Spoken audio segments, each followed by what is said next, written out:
বন্ধুরা এখন রাত্রি 10টা 10 বাজে। তো আজকে রাত্রি 10টা 10 থেকেই ব্লগটা শুরু করলাম। আশা করি ব্লগটা তোমাদের বেশ ভালোই লাগবে। তো এদিকে দেখো কড়াই বসিয়ে দিয়েছি।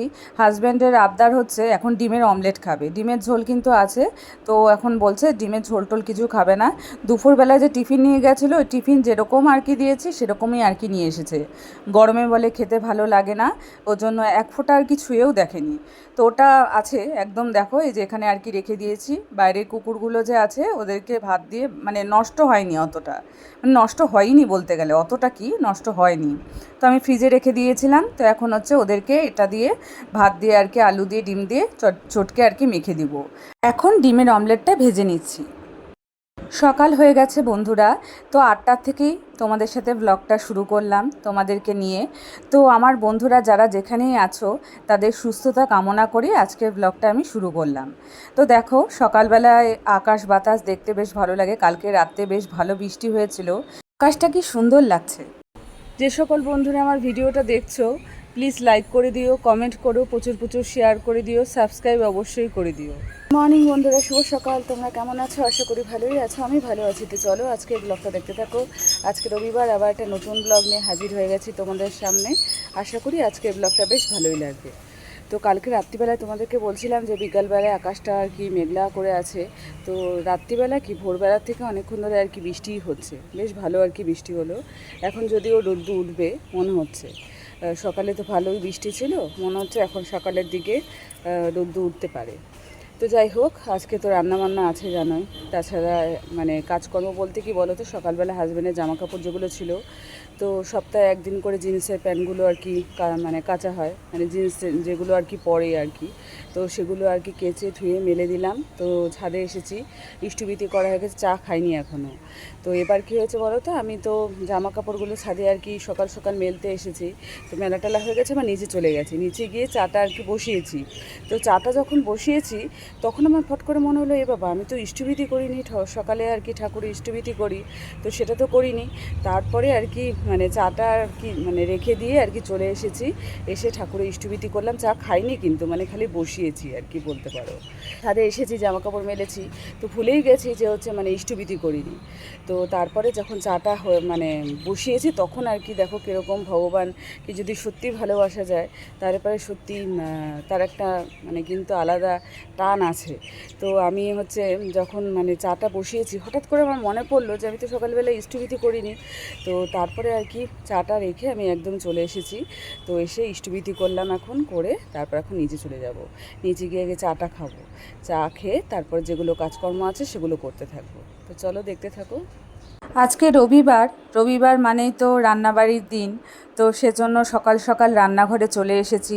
মাংসটা প্রথমে ধুয়ে নিয়েছি, আর যাবতীয় কাটাকুটি সেগুলো করে নিয়েছি। করে নিয়ে এখন হচ্ছে মশলাটা বেটে নিয়েছি। আজকে জানো তো টমেটো নেই, তো সেজন্য রান্নায় টমেটো দিব না, তো আরেকটা জিনিস দিব, সেটা তোমরা দেখতে থাকো, দেখলেই বুঝতে পারবে। তো দেখো এদিকে হচ্ছে আদা জিরা গুঁড়ো আর কি, আর হচ্ছে লঙ্কার গুঁড়োটা বেটে নিচ্ছি। আর পেঁয়াজ রসুন এগুলো তো ছুলে নিয়েছি বললামই তোমাদেরকে। তো এগুলো এখন হচ্ছে হালকা আর কি শিলপাটাতে অল্প করে বেটে নিচ্ছি।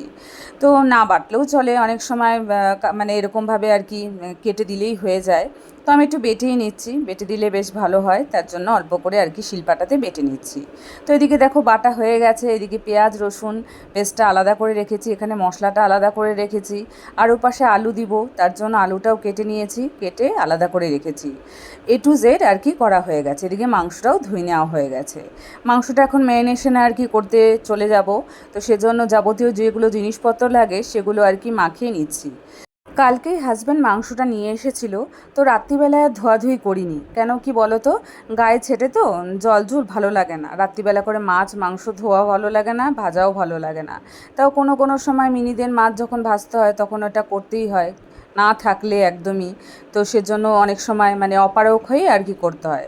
এমনি যে খুব যদি মানে আর্জেন্ট না থাকে তাহলে পারে এগুলো আমি ধুইও না, আর হচ্ছে এগুলো মানে পরের দিনকাই করি, সকালবেলায় করি। তো দেখো এদিকে হচ্ছে মাংসে তোমাদেরকে বলছিলাম যেহেতু টমেটো নেই, তো সেজন্য একটা অন্যরকম জিনিস দিব। অন্যরকম মানে কি বলো তো, টমেটো সস। তো একই ব্যাপার, টমেটো না থাকলে টমেটো সসও দেওয়া যায়, তো আমি সেভাবেই আর কি দিচ্ছি। তো টমেটো দিলে রান্নাটা টেস্ট হয় যেহেতু, তো নেই যেহেতু এখন হচ্ছে মানে অপশনাল আর কি টমেটো সস দিচ্ছি। এভাবেও করে দেখো, খারাপ হয় না খেতে, ভালোই হয় খেতে, একই তো ব্যাপার। ফোড়নে দিয়েছি সাদা জিরে, শুকনো লঙ্কা দিয়েছি, তেজপাতা অনেক খুঁজেছি, পেলাম না। তো আর কি তন্ন তন্ন করে খুঁজতে অনেকটা টাইম চলে গেল, তো পেলাম না একটা তেজপাতাও। তাই হোক, তেজপাতা ছাড়াই করছি। এদিকে দেখো হচ্ছে এখন পেঁয়াজ রসুনের পেস্টটা ভালো করে ভেজে নিলাম। তো ভেজে নেওয়ার পর মাংসটা দিয়ে দিলাম। আর এদিকে যখন হচ্ছে হাতটা ফাঁকা আছে তখন মানে সেটা আর কি নষ্ট কেন হয়, মানে সেই সময়টা আর কি নষ্ট না করে সেই বাসনগুলো আর কি যেগুলো ছিল সেগুলো মেজে নিচ্ছি, মেজে ধুয়ে নিলাম। তাহলে পরে ওই সময়টা নষ্ট হলো না। রান্নার সামনে তো আমি দাঁড়িয়ে থাকি, তোমাদেরকে বললাম। তো সেজন্য রান্নার সামনে যখন দাঁড়িয়ে আছি, তো সেই সময়টাকে নষ্ট না করে ভাবলাম যে বাসনগুলো ওই চান্সে আর কি মেজে নিই। তো বাসনগুলো মাজা হয়ে গেল, এখন মানে জল ঝরাতে রেখে দিলাম। মাংস রান্না করতে গিয়ে গরমে দেখো ঘেমে চুপচুপা হয়ে গেছি। তো এখন হচ্ছে হাজব্যান্ড আমি দুজনেই খেয়ে নিব, অল্প করে এক হাতা ভাত খাবো। আমি তো সকালে ভাত খাই না, তো আজকে ভাতই খেয়ে নেব। মানে এত গরম লাগছে না কি বলবো, আর এনার্জি পাচ্ছি না যে মানে আটা মাখবো আবার রুটি করো, তার এনার্জি নেই। ওই ভাতই এক মুঠ আর কি খেয়ে নেব, হাজব্যান্ডও তো ভাতই খাবে। আজকের কী কী রান্নাবাড়ি চলো তোমাদের সাথে একবার শেয়ার করে নিই। তো এদিকে দেখো ইলিশ মাছের ঝোল হয়েছে। তো এটা হচ্ছে বেগুন দিয়ে হয়েছে, শুধু বেগুন দিয়ে ইলিশ মাছের ঝোল হয়েছে, একটু ছোট টাইপেরই ইলিশ মাছ। আর এদিকে হচ্ছে মানে চিকেন। তো চিকেনটা দেখো রান্না হয়েছে, তো খেলাম অল্প করেই। তো সকালবেলা বললাম তোমাদেরকে, খেয়েছি, খারাপ হয়নি খেতে, বেশ ভালোই হয়েছে। তো এদিকে চলে এসেছি এবার মানে রান্নাঘরটা আর কি পরিষ্কার করতে। তো এদিকে রান্নাঘর পরিষ্কার করাও হয়ে গেছে, দেখতেই পাচ্ছ। বেসিনটা প্রথমে শুরু করেছি বেসিন দিয়ে, তো বেসিনটা পরিষ্কার করে নিলাম। তারপরে যে রান্নাঘরের যে জায়গাটা আছে সেই জায়গাটা পরিষ্কার করেছি। তারপর হচ্ছে এই বোতলগুলো ফাঁকাই পড়ে আছে, কারণ জল নেই এগুলোতে, তার জন্য এগুলো উপরে উঠিয়ে রাখলাম। নাহলে না মানে আমাদের বাসায় মিনিগুলো আছে, তো ঢুস ঢাস করে আর কি ফেলে দিচ্ছে নিচে রাখলে পারে, তো আওয়াজ হচ্ছে, বারবার করে উঠাতে হচ্ছে, ওর জন্য এভাবেই আর কি উপরে উঠিয়ে রাখলাম। আর এদিকে তো পরে ভাত হবে, এখনও তো দেরি আছে। রান্নাঘর মোটামুটি পরিষ্কার করে নিয়েছি। রবিবার মানেই তো এক্সট্রা কাজ থাকবেই। তো এক্সট্রা কাজ বলতে দুটো কাজ আজকে এক্সট্রা কাজ আছে। তো এক্সট্রা কাজ একটা করতে বসেই গেছি, দেখতেই পারছো। তো টেবিল ফ্যান আমি কিভাবে পরিষ্কার করি সেটাই তোমাদেরকে দেখাচ্ছি। তো টেবিল ফ্যানে দেখো এই যে এই মাথাটা যে আছে গোল মতন, এটাকে না একদম খুলে ফেলতে হয়, মানে স্ক্রুড্রাইভার দিয়ে। এই জায়গাটা দেখবে যে যে দেখাচ্ছি যে জায়গাটা, এটা স্ক্রুড্রাইভার দিয়ে সেই জায়গাটাকে আর কি মানে হালকা করে নিবে, তাহলে পরে এই রিংটা আর কি খুলে যাবে। তো রিংটা খুলে যাওয়ার পর দেখবে যে পাখাগুলো পরিষ্কার করতে তোমার সুবিধা হচ্ছে। আমি যেহেতু মানে প্রায়শই আর কি পরিষ্কার করি, তার জন্য পাখাগুলো দেখবে যে পরিষ্কারই মোটামুটি আছে। তো একটু ধুলো তো পড়বেই, সেই ধুলোটাই পরিষ্কার করে নিচ্ছি। যেহেতু এখন গরমকাল, দেখবে ফ্যান ছাড়লেই যে একটু ধুলোবালি আর একটু নোংরা হবেই। আর ধুলোবালি পড়লে ফ্যানের পাখাটা যদি হচ্ছে তোমার জাম হয়ে যায়, বা ফ্যানের পাখাটায় যদি তোমার আস্তরণ পড়ে যায় ধুলোবালির, তাহলে দেখবে ফ্যানের পাখাটাও আর কি কম ঘুরছে। তো যেই তুলনায় হাওয়া দেওয়ার দরকার সেই তুলনার থেকে অনেকটা কম হাওয়া দিচ্ছে। তো সেজন্য ফ্যানের পাখাগুলোকে সবসময় হালকা রাখতে হয়। এই কথাগুলো বলছি, এগুলো আমার বাবাই আমাকে মানে দেখিয়েছে কীভাবে আর কি টেবিল ফ্যান বলো পরিষ্কার করতে হয়। সিলিং ফ্যানের পাখাগুলো তো উপরে উঠে পরিষ্কার করা যায়, কিন্তু টেবিল ফ্যান কী করে পরিষ্কার করতে হয় সেটা আমাকে এভাবে আর কি দেখিয়ে দিয়েছে, যাতে আমি বাড়িতেই করতে পারি। আজ সেটা তোমাদেরকেও দেখাচ্ছি, যাতে তোমরাও বাড়িতে এভাবে ফ্যানের পাখাগুলোকে পরিষ্কার করতে পারো। আমাদের সবারই দেখবে যে ফ্যান চালাতে চালাতে পাখাগুলোতে কীরকম একটা আস্তরণ পড়ে যায়। তো সেই আস্তরণ পড়ে গেলে পরে দেখতেও যতটা খারাপ লাগে, তার চেয়েও বড়ো ব্যাপার কী বলো তো, হাওয়াটাও কম হয়। তো সেজন্য ফ্যানের পাখাগুলোকে সবসময় পরিষ্কার পরিচ্ছন্ন রাখা উচিত। তো সেজন্য আমি এভাবেই পরিষ্কার করি, সেটাই তোমাদেরকে দেখাচ্ছি। ফ্যানের পাখাগুলো পরিষ্কার করেছি, বাইরেটা পরিষ্কার করে নিলাম। একটা শুকনো ন্যাকড়া দিয়ে, ভেজা ন্যাকড়া দিয়ে করবে না, শুকনো ন্যাকড়া দিয়ে ফ্যানের পাখাগুলোকে পরিষ্কার করে নিলাম।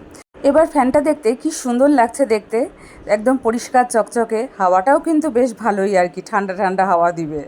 তো এদিকে কি করলাম বলো তো, স্ক্রুড্রাইভার দিয়ে যে জায়গাটা আর কি খুলেছিলাম সেই জায়গাটায় আমি স্ক্রুড্রাইভার দিয়ে আর কি টাইট করে দিলাম। টাইট করে এবার ওই যে গোল মতন যে রিংটা দেখলে ওটা আর কি লাগিয়ে দিলাম। একদমই সহজ পদ্ধতিটা, একদমই সহজ। তো আমি এভাবেই আর কি করি, সেটাই তোমাদেরকে দেখালাম। এভাবে বাড়িতে টেবিল ফ্যান পরিষ্কার করতে পারো। তো তোমাদের তো বললাম আরও একটা এক্সট্রা কাজ আছে, আরও একটা এক্সট্রা কাজ কি আছে? তো এটা দেখতে পাচ্ছো, এই যে বেসিনের যে চারপাশটা দেখতে পাচ্ছো, এটা না হোয়াইট সিমেন্ট দিয়ে আর কি লাগানো আছে। তো হোয়াইট সিমেন্ট যাতে আর কি জলগুলো আর কি ভেতরে নিচেটা তো ফুটা আছে, তো ফুটো দিয়ে আর কি জলগুলো টুপ টুপ টুপ টুপ করে পড়তে থাকে। অনেক সময় দেখবে যে এখানে আর কি জল পড়লে পারে পড়তে থাকে। তো সেটাই আমার পড়ছিল আর কি, জলগুলো আর কি ভালো করে শুকনা ন্যাকড়া দিয়ে মুছে নিলাম। মুছে এবার হোয়াইট সিমেন্টটাকে একদম টাইট করে আর কি মেখে নিয়েছি।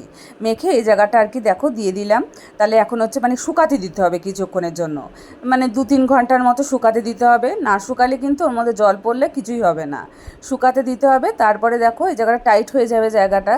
আজকে তোমাদেরকে দেখিয়ে দিলাম কিভাবে টেবিল ফ্যান পরিষ্কার করতে হয়, আর কিভাবে যদি বেসিনের চারপাশটা এরকম হোয়াইট সিমেন্ট আর কি খুলে যায় তাহলে পরে কিভাবে আর কি লাগিয়ে সেটাকে আর কি কিছুক্ষণের জন্য রাখতে হবে। তো সেটা আর কি দেখিয়ে দিলাম। এটা তোমরা নিজেরাও করতে পারবে বাড়িতে। তো আমি এভাবে করি, সেটাই তোমাদেরকে বললাম। সব কাজই শিখে রাখা ভালো, কোন সময় যে কী দরকার পড়ে সেটা কেউ বলতে পারে না।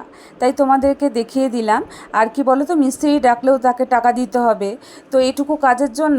বন্ধুরা এখন হাজব্যান্ড চলে এসেছে, এখন হচ্ছে মানে ভাত খাওয়ার জন্য বলছে, বলে দোকানপাট আর কি বন্ধ করতে বলছে আমাকে। তো দোকানপাট বন্ধ করার কথা মানে কি বলো তো, এই যে কথা বলছি তাই বললে এখন হচ্ছে খুব খিদে পেয়ে গেছে, তাই বললো দোকানপাট বন্ধ করতে। তো এখন দোকানপাট বন্ধ করে এখন যাই খেতে দিই, আমি নিজেও খাই আর কি, পেটটা শান্তি করি, আবার তোমাদের সাথে বিকালে কথা বলবো। গুড ইভিনিং বন্ধুরা। তো ছাদে যে সমস্ত জামাকাপড় ছিল সেগুলো আর কি তুলে নিলাম, নিচে নিয়ে যাইনি, একবারে নিয়ে যাব। সন্ধেবাতি দিব, তারপরে আর কি ওই যে শঙ্খপুর আওয়াজ পাওয়া যাচ্ছে দেখছো, তো এখন সন্ধ্যাবাতি দিব, দিয়ে তারপরে একবারে হচ্ছে নিচে তো যাব, তখন নিয়ে যাব। এখন আবার নিচে যাব, আবার সন্ধ্যাবাতি দিতে আবার উপরে উঠবো, তার চেয়ে বরং সন্ধ্যাবাতি দিব, দিয়ে একবার নিচে চলে যাব। এখনও চা খাইনি, হাজব্যান্ডও চা খায়নি, ও একটা বই দেখছে আর কি, সিনেমা দেখছে, শুয়ে আছে। তো একটু ঘুমিয়ে পড়েছিল, আমিও একটু ঘুমিয়ে পড়েছিলাম। তারপরে মিনিগুলো আছে, ওরা খাওয়ার জন্য আর কি মানে প্যাঁ প্যাঁ করছে, মানে কানের সামনে এসে। আজকের ভিডিওটা আমি এখানেই শেষ করে দিচ্ছি। ভালো লাগলে অবশ্যই লাইক কমেন্ট সাবস্ক্রাইব করতে ভুলো না, পাশে থেকো। বড়োদেরকে জানাই অনেক অনেক প্রণাম, আর ছোটোদেরকে জানাই অনেক অনেক ভালোবাসা জানিয়ে আজকের ভিডিওটা আমি এখানে শেষ করে দিচ্ছি। কালকে আবার দেখা হবে নতুন দিনে নতুন সকালে। ততক্ষণ অবধি তোমার সুস্থ থেকো, ভালো থেকো, গুড নাইট। তো বন্ধুরা দেখো এখন হচ্ছে আইসক্রিম খেয়ে নিচ্ছি। এই আইসক্রিমের ফ্লেভারটা আমার খুব ভালো লাগে, তো সেজন্য খেয়ে নিচ্ছি। আর বেশি ওয়েট করতে পারছি না, বুঝলে তো, গরম, তার মধ্যে আইসক্রিম যদি হাতে থাকে তাহলে পরে কতক্ষণ আর বক বক করতে ইচ্ছা করে তোমরা বলো তো। মনে হয় না চটপট করে খেয়ে নিই, তো এখন আমি চটপট করে খেয়ে নেবো। তো হাজব্যান্ডও এখান থেকে ভাগ চাচ্ছে, ও কিন্তু আইসক্রিম খেয়েছে, ম্যাঙ্গো আইসক্রিম খেয়েছে। তো এখন এখান থেকে একটু ভাগ দিতে হবে, নাহলে পরে আমার পেট টেট খারাপ হবে। তো ভাগ দিব, এখন চটপট করে আইসক্রিম খেয়ে নিই, চলো।